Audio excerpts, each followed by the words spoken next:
Assalamualaikum Zila.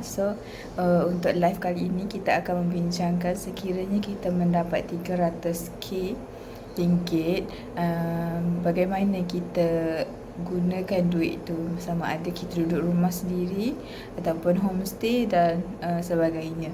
So bagi saya, sekiranya saya dapat 300k, 20k saya akan masukkan ke dalam tabung haji, di mana ia akan digunakan sebagai simpanan saya lah untuk ke haji pada masa hadapan. Dan 104k saya akan gunakan untuk beli rumah. Menggunakan package dari Arvino Home, iaitu rumah tanah sendiri, iaitu package A2 yang berkeluasan 800 kaki persegi. Dan rumah ni mempunyai 3 bilik dan 2 bilik air. So dia sangat sesuai lah untuk keluarga. Untuk saya, mungkin saya akan berkeluarga pada masa akan datang. So ini adalah perancangan awal saya lah, iaitu membina rumah sendiri.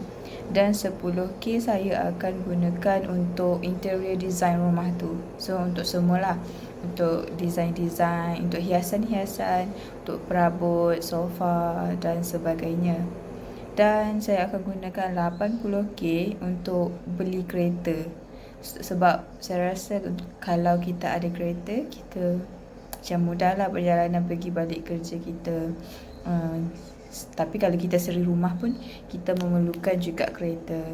Tapi sebaiknya saya merancang untuk membeli kereta sendiri supaya mudah untuk saya ke mana-mana pada masa hadapan. Dan saya akan gunakan 50k akan disimpan ke dalam bank lain, iaitu untuk simpanan kecemasan saya sekiranya ada hal-hal kecemasan seperti accident ataupun apa-apa yang memerlukan wang yang banyak. Saya akan simpan 50k, 50k dahulu ke dalam bank yang selain daripada bank tabung haji tadi.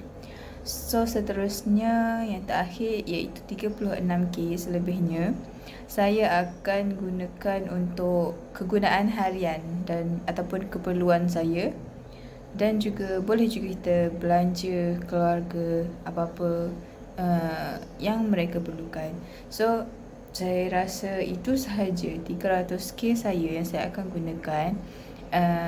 Dan apa pendapat Zila untuk 300k tu? Apa yang Zila akan buat untuk memanfaatkan 300k yang kita dapat tu nanti? So terima kasih, itu sahaja daripada saya. Terima kasih Marina. Untuk saya pula, jika saya ada RM300,000 bagi pakej rumah Avino, saya akan lebih memilih untuk menggunakan kesemua duit itu untuk membina rumah. Dan saya juga akan menjadikan rumah yang dibina itu sebagai homestay. Dan untuk 300,000 tu, saya akan memilih package B, iaitu desain rumah B1 dan B2, yang kedua-duanya berharga RM150,000 dan mempunyai 3 bilik dan 2 bilik air. Dan keluasan kedua-dua buah rumah itu ialah 1,000 kaki persegi.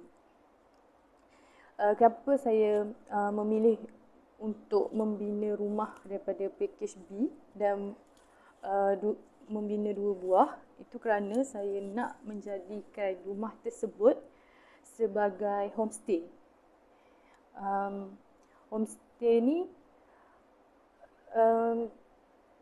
juga kalau kita tahu, permintaan terhadap homestay sangat tinggi kebelakangan ini.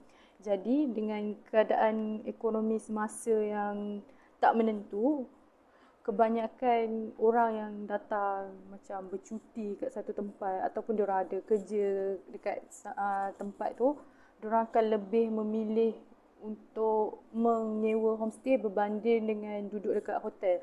Sebab homestay ni kita boleh pilih untuk homestay bilik ataupun homestay untuk sewa satu rumah.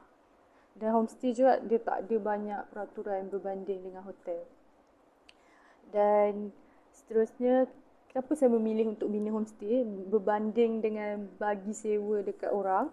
Dia sebab rumah yang kita bina tu, dia tidak akan rosak. Dia tidak akan banyak kerosakan ataupun rumah jadi tak bersih disebabkan kita boleh jaga rumah itu dengan baik. Sebab biasanya kalau orang yang sewa homestay ni, diorang akan duduk dekat homestay tak lama.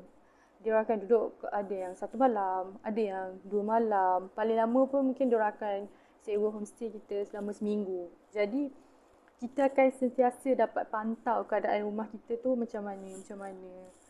Jadi rumah kita tu tak akan rosak sebab tak ada penyewa yang duduk dalam jangka masa yang panjang. Seterusnya, homestay ni juga boleh dijadikan sebagai pelaburan jangka masa panjang sebab dia homestay ni aset tetap. Kalau kita tahu aset tetap ni dia tak akan mudah turun harga.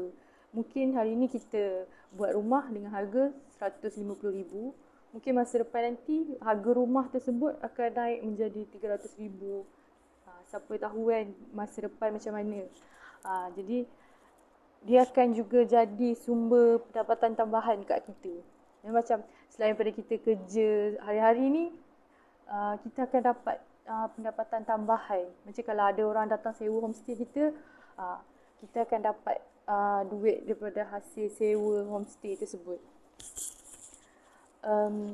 Seterusnya, bila kita buat homestay, kita sendiri pun akan dapat duduk juga kat tempat tu. Maksudnya kalau kita nak balik, kita ada rumah untuk duduk. Tapi bila kita tak ada, akan ada orang sewa rumah tersebut untuk duduk dalam masa singkat. Seterusnya, apa yang saya dapat simpul kat sini, bila kita buat homestay juga, bisnes ni akan lebih senang untuk promote. Sebab teknik promosi untuk homestay ni, kita boleh post kita punya homestay dekat Facebook. Lepas tu kita juga boleh buat video yang menarik dekat TikTok. Jadi orang akan lebih tertarik untuk datang duduk di homestay yang kita buat. Jadi jika saya ada duit RM300,000, saya akan bina 2 buah rumah yang berharga RM1,500, yang berharga RM150,000 daripada pakej BRTS, iaitu B1 dan B2 yang ada 3 bilik dan 2 bilik air, dan kedua-dua buah rumah tu luas 1,000 kaki persegi. Itu idea daripada saya. Terima kasih.